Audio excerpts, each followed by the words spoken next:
everyone, how is the weekend treating you? Well, I hope. Let's catch up on some stories. Coming up, Special Attention Project launches Say No to Streetism campaign. Then we meet 15-year-old Daniel Mensah, who has a very unusual reason for not going to school. But before that, we tell you how 14-year-old Andrew Adansi got nominated for the International Children's Peace Prize, the award Pakistani schoolgirl Malala Yousafzai won last year.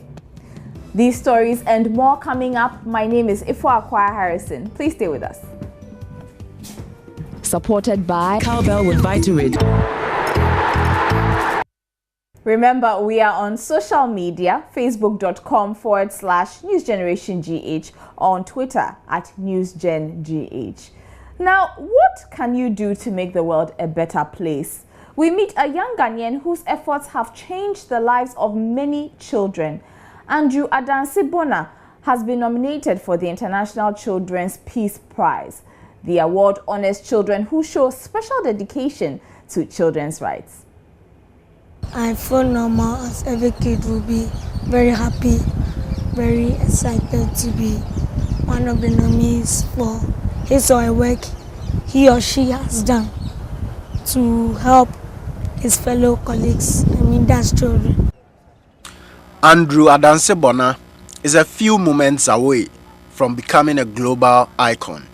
Andrew, 14, is among 3 children who have been shortlisted for the International Child Peace Prize. The award celebrates children who make an impact in the lives of other children. He made it out of 2,000 children who were nominated for the award worldwide. But how did he make it? The main objective for the award is to pick out kids, select a winner from the forms who have helped in making the world a better place for their fellow kids, help kids in a whole lot of things, rights of a child and everything. So I had the opportunity when I started my first project, that's a Save Somali project, when I raised funds for Somali children to them in the year 2011 by the help of UNICEF and World Food Programme. Andrew was 11 when the food crisis in Somalia heightened. He saw the need to help children who were dying of hunger. His father, Adansi Bona, was skeptical about Andrew's plans. But he finally bought into the idea, following Andrew's persistence. We're in our small little room watching television, and that was during news time. And this, when it got to international news segment, the pictures of these Somali kids popped up. He didn't understand why the children had grown that lean. He was amazed. So he had to be explained. This had to be explained for him to understand. And when he understood it, then it touched him. He felt something has to be done for these little ones. So he said he would look for food for these kids, which I thought was not possible looking at his age. So he came up with the Save Somali Child campaign. In the year 2011, I had the desire to raise funds for them, but I was then too young. So I was reading about them. Even I heard the news from them. So I saw the hungry children on TV, newspapers. Also heard it on radio. So that's why I had the desire to raise funds for them. So I started talk to my father. We visited radio stations and television, and they were interested in what I'm doing, in what I was doing. So I was picked. They helped me make my advertisement and call to the whole nation for them to help me raise my funds to the Somali children. That's in the year 2011. Andrew raised $3,000 out of this campaign. He handed his money over to UNICEF and the World Food Programme. His zeal to make a difference did not end there. It was also an advocacy call for people to go to the blood banks freely to donate their blood. That's when the blood banks were shortage. So I added my call and did even a small donation exercise here in Accra Academy. So Rich Hospital backed me up, Carbell, and we did the donation here. Andrew Adansebona is embarking on a new project beginning next year. I call it the Food for All campaign to promote food production and processing in Ghana, because Ghana is now slowly shifting our attention away from food production. We can grow, we need to grow our own tomatoes, process it, and make it more cheap for people to buy and know that this is what is going on, for also citizens to patriots, to have that spirit of patriotism for their country. That will let them have the spirit of buying and broadcasting their products, and even aim at exports, and rather discourage excessive importation of food and meat. Andrew is a pupil at Class Peter Memorial School at Bubuashi in Accra. You do a lot. How are you able to combine your academic work with the projects that you're doing? Thank you. It's not anything which is disturbing me, but I normally do my projects on vacation, and when it's time for academics, I'm in school, and my jingles are also being played. So I don't have any need or problem for me to go around. His mates feel inspired by the things he does. He's a nice companion. He's calm. He's intelligent, cool. Although he's a little playful, sometimes he gets to advise me academically, and sometimes I get mentally fit when he helps me in my work.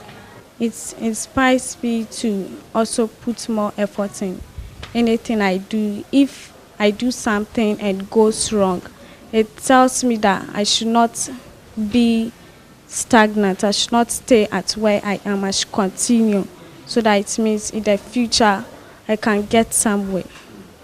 His teachers are equally excited about his nomination. I'm very excited about Bona. Not only me, the entire staff of Class Peter Memorial School, the board, the chairman, even the owner who is not here in Ghana with us. Everybody is happy about Bona. He's a very good boy, and with his project, he has raised the image of the school. Andrew is competing with Alexis, 17, from Russia, who fights for the rights of homosexuals and transgender children in his country, and Neha, who is 18, an Indian girl in the United States who helps orphans in India. Pakistani child activist who was shot in the head by the Taliban, Yusafa Malala, won the prize last year. For now, Andrew has his eyes fixed on bringing home the esteemed International Child Peace Prize on November 18 from The Hague.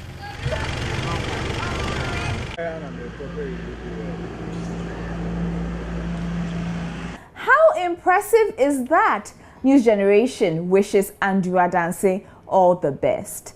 Now, remember our friends from SAP, the Special Attention Project? Well, the organization launched a campaign on Thursday to keep children off the streets. Say yes to education and no to streetism. This is the Special Attention Project's latest campaign to prevent school dropouts and help children with learning difficulties. The organization, that has a school at the Kaneshi Market Complex, has identified the main cause of streetism is linked to learning difficulties. We were in school at Dansuma. I and my friend, he called Joshua, but right now he's at airport. He said that Indomie people was coming to celebrate something here, so we should follow them. So we followed them here.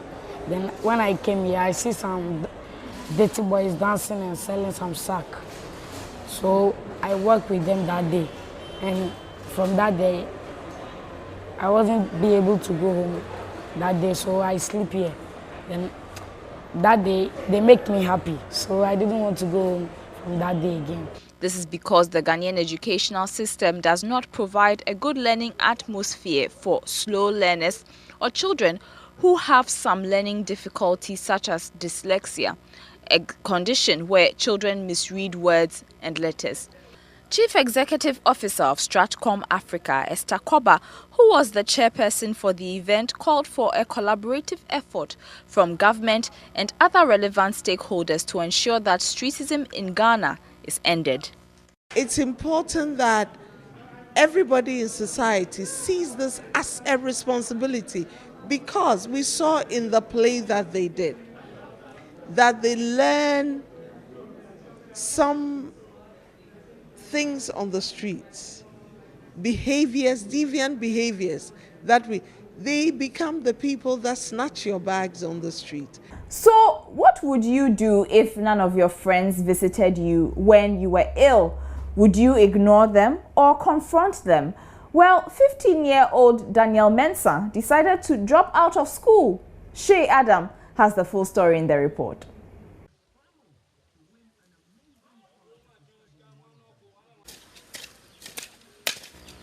15-year-old Daniel Mensah lives with his grandfather in a village near Bojuase in the central region. He left school a few months ago because his teachers and colleagues did not visit him when he was sick last term. Now he helps his grandfather with this garden. Daniel's grandfather tells us off camera that Daniel left school after a short illness.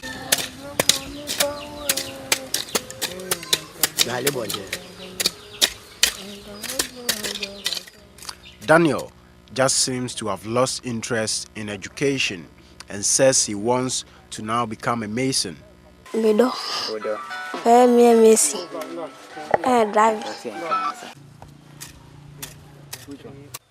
Daniel's grandfather, however, told us he has other plans for Daniel.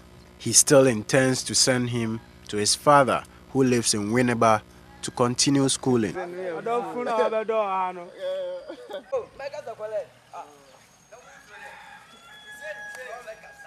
So if you have no financial difficulties, what would cause you to just want to drop out of school? Send your comments to our Facebook wall and let's discuss. Now, the Ebola Center in Tema is ready. Let's check out other stories that made local news. The Ebola Center in Tema is ready. It is part of 3 major centers being put up by the government of Ghana to deal with people who may contract the disease in the event of an outbreak. The 10-bed capacity structure was built with funds from the 6 million Ghana cedis released by the Ghana government for Ebola preparedness. The other centers for the middle and northern belts are also expected to be ready soon. The structure is situated close to the entrance of the Tema General Hospital. A senior NASA robots engineer is pushing for robotic programs to be intensified in various schools across the country. Engineer Ashite Trebi Olenu praised performances by the Ghanaian children who represented the country in the World Robot Olympiad. He said many schools are yet to understand the importance of robotic training. The robotic competition, which promotes robotic-inspired science education in Ghana, is a partnership between the American Embassy in Ghana and the Ghana Robotics Academy Foundation. The National Association of Graduate Teachers, NAGRAT, is demanding payment of the September salaries of some teachers which have been withheld by the government. According to the association, the situation has not only brought untold hardship on the affected teachers, but also is hindering their ability to work effectively. A press release signed by Kalistus Songyari, the publicity and organizing secretary of NAGRAT, said the Ministry of Finance has stopped September salaries for some teachers who were hired in 2011. The statement claimed that the government initiated the move to reduce the public wage bill.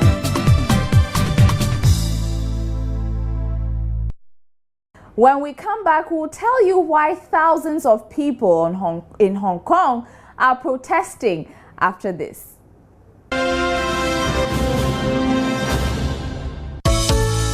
When your kids need it all, there's only one drink that's got it. Cowbell Chocomalt. It's got the delicious taste of chocolate, the nourishment of malt, the all-round goodness of milk, and sugar for energy, all in one sachet. All I add is water, hot or cold. Now, that's real value. And that's real teamwork.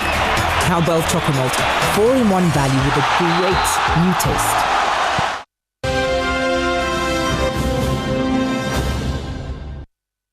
And we are back. Have you liked our Facebook page yet? It's facebook.com/newsgenerationgh. You can also find us on Twitter for all those of you who like to tweet. It's newsgengh. So guess what? Today is World Teachers Day. It's 20 years this October 5th since the United Nations started celebrating teachers globally. So what's up with Teachers Day? I don't think the society does anything for them in particular, because as you say, we have World Teachers Day. Some of the teachers don't have anything to do, so they just go home. It will be like a leave for them, a day leave, so they'll be in the house doing nothing. If their parents, like they live in the village or something like that, they'll be in the house alone and not have anything to do. The government pays them well, so they need to teach us well. If they don't teach us, we will not be able to get our nine-ones and those. No. Why do you say so? Because like nowadays teachers, like they come to school, then they go back. Like we have our days of, like we have a date of birth, and that day we celebrate our birthdays. So like when it is like World Teachers Day or what, the government has to make that day like a holiday or something, so that like the teachers will appreciate it, so that like the strike and things will not be going on in the society. When you are looking at the way teachers are complaining that sometimes they need materials, books, other stationary materials, and then maybe their salary. If you look at this current POTAG, this thing, the POTAG members are complaining that their salaries. They are complaining about their salaries. So I think government should, in case maybe when schools or teachers need, like they have to be paid, they should pay them in time so that we don't get any strikes, so that it will become problems for students. No, because like the government in like cases like this, government schools, like when the teachers are like they are not paid properly, so they go on strike.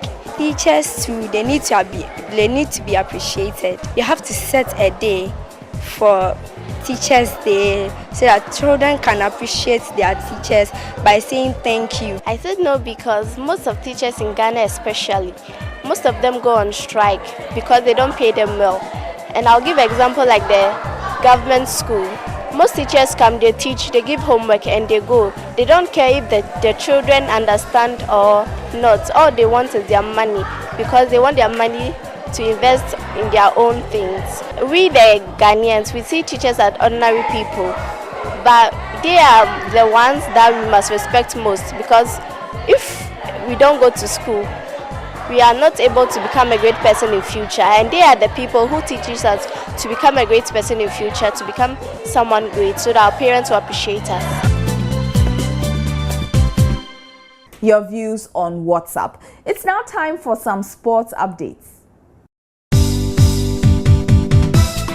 Chelsea manager Jose Mourinho says there is no racism in football. This comes after calls to introduce American football's Rooney Rule to the game in England. With only 2 black managers in the Premier League and Football League, such a rule would require at least 1 black or ethnic minority candidate to be interviewed for each vacancy. But the Chelsea boss said football is not so stupid to close doors to people, adding, if you are good, you get the job. World number 1 Serena Williams will fly to Europe for a scan on the knee injury that forced her out of the China Open ahead of her quarter-final game against Samantha Stosur. It is the second tournament in a row the 33-year-old has pulled out of, after she fell ill in her first set at the Wuhan Open in China last week. Williams won her 18th Grand Slam title at the US Open last month, putting her joint 4th in the all-time list of major winners. The Norwegian capital, Oslo, has withdrawn from the race to host the 2022 Winter Olympics. Norway's ruling party voted against funding the city's bid, leaving Beijing and the Kazakh city of Almaty as the only two potential hosts. Stockholm, Krakow, and Lviv have already pulled out of the race. Nigeria coach Stephen Keshi insists he is focused on taking charge of Nigeria for this month's Africa Cup of Nations qualifiers against Sudan, despite having no contract. The 52-year-old lost his permanent position after the World Cup, but was brought back for the Super Eagles' last two matches. Keshi led Nigeria to their third African title in 2013 and the last 16 at the World Cup in Brazil.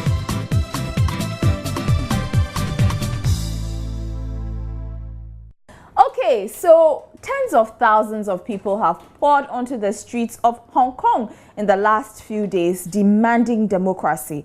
More and more keep joining the demonstration because they want people in Hong Kong to decide who governs them. The protesters want the current CEO of Hong Kong to step down, and that is what the world is talking about.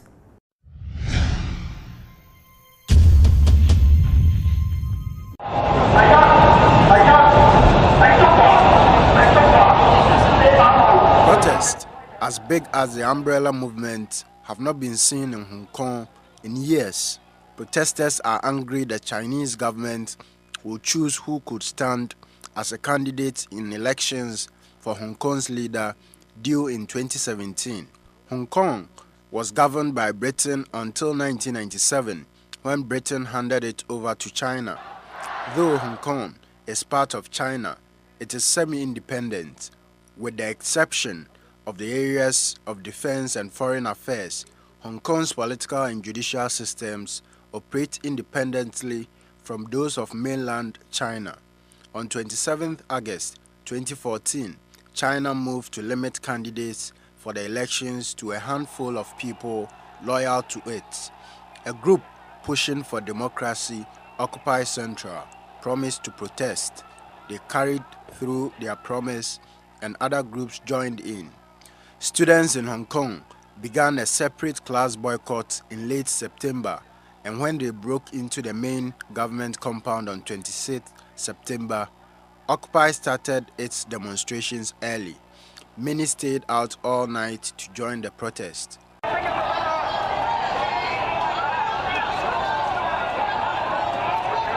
Protesters have gathered at the main protest sites in the Central Business District and also in a major shopping district. The umbrella protests were tested when the rain started, but protesters stayed on sharing umbrellas, with some even protecting police from the rain. The Hong Kong demonstrators have been named the politest protesters by social media users. On September 29, things got more heated when police used tear gas on protesters. Protesters have since called for the resignation of Chief Executive C.Y. Leung for his handling of the situation, but the Chinese government has publicly pledged its support of his administration.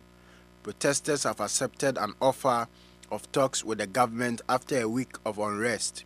Chief Executive C.Y. Leung agreed to the talks but rejected calls to resign.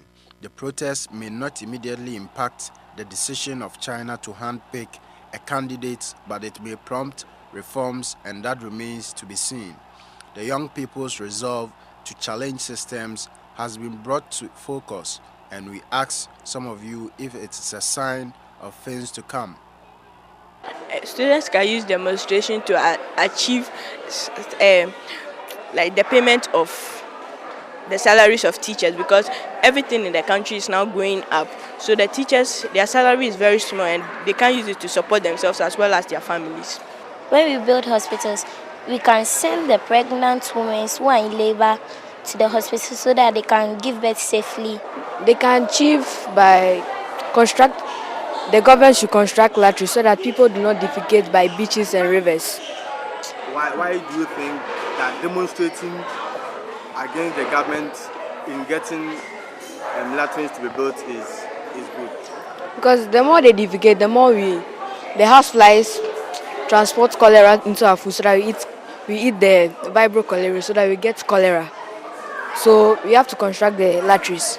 Time to take a quick trip around the world to see what else is happening on the international news front.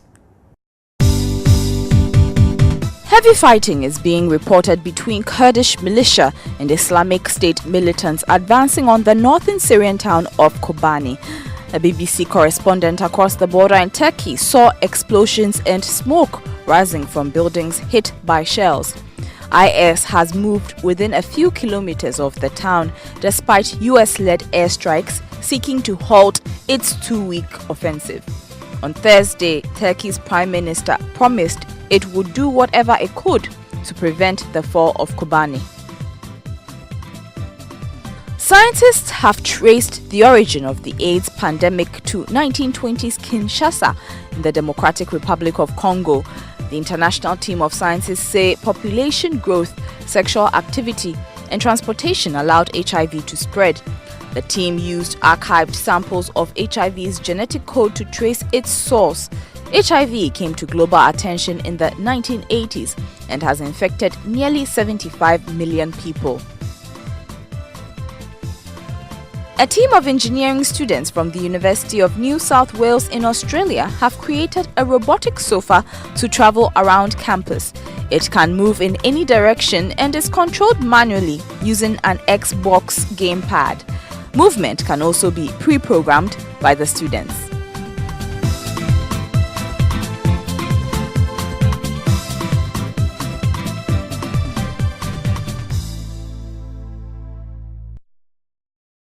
So that's it for this edition of News Generation. Thank you so much for hanging out with us. Remember, you can always converse with us. We're on facebook.com/newsgenerationgh. Also find us on Twitter @newsgengh. Enjoy the Salah holiday. News Generation, supported by Cowbell with Vitarid.